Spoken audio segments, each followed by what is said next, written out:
Hi everyone, I'm doing something different today, which is not too much off topic from what we normally talk about on this channel.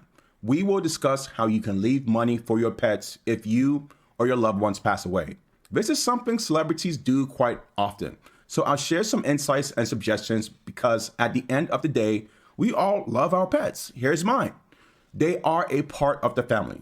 Now, what do Oprah Winfrey, Joan Rivers, and Alexander McQueen have in common when it comes to their pets? Well, they have all set up trust funds worth millions for their furry companions. If they can do it, so can you. By the end of this video, you'll understand what a pet trust is, why it's important, and how to set one up. But before we dive in, let's start with some basic classic examples, beginning with Oprah Winfrey.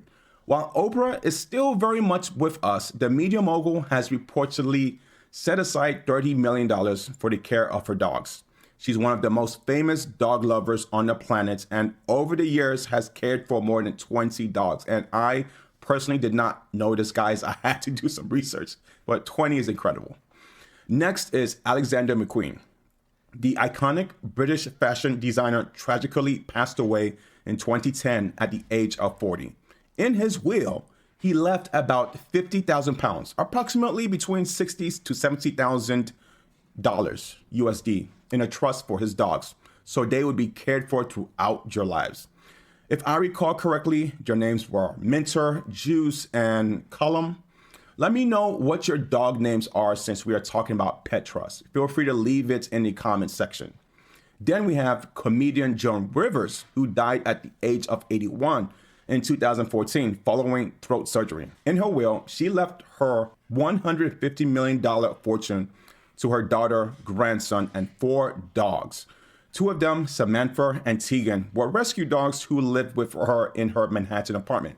The other 2, a border collie and a Jack Russell Terrier, I believe, resided at home in California. She made sure all 4 dogs would be well cared for after her passing. Now, the media gives a lot of attention to these stories, but the reality is that both celebrities and regular people like us, we all care very deeply about our pets. They are part of the family. Ensuring pet care after death is common in the United States and first world countries, where legal options make it more accessible. However, in many developing countries, it's not a common practice to establish a pet trust. If you're listening from a region where this isn't widely done, such as part of Africa, this discussion might seem bizarre and irrelevant. And if that is you, sorry, it's just a first world thing. Now let's address some myths about pet trusts. The first myth is that pet trusts are only for the wealthy. This is false. While celebrities may set up multi-million-dollar trusts, pet trusts can be scaled to any budget.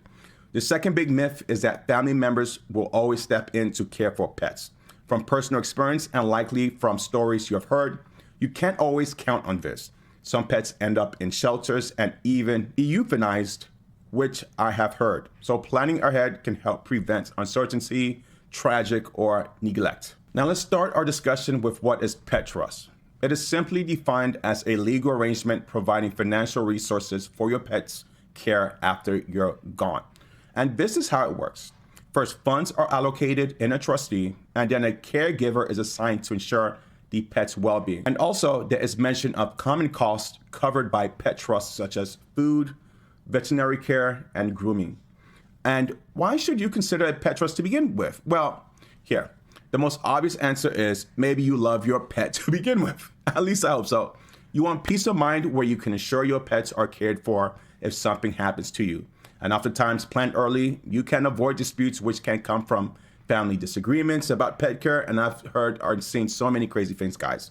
And while you are formulating a pet trust, you have legal enforceability where care instructions must be followed. So if you tell the caretaker, hey, I want you to do this and that for my dog or whatever pet, it's that simple.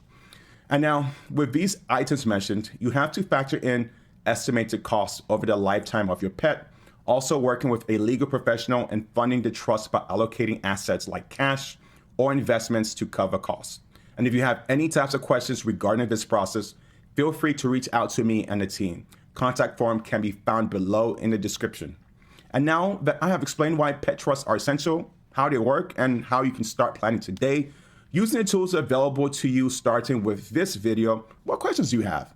Feel free to leave them below in the comments. And if you found this helpful, like and subscribe for more tips on estate planning, life insurance, annuities, generational wealth, and most importantly, leaving and or establishing a legacy behind. Failure to plan is planning to fail. Have a great day.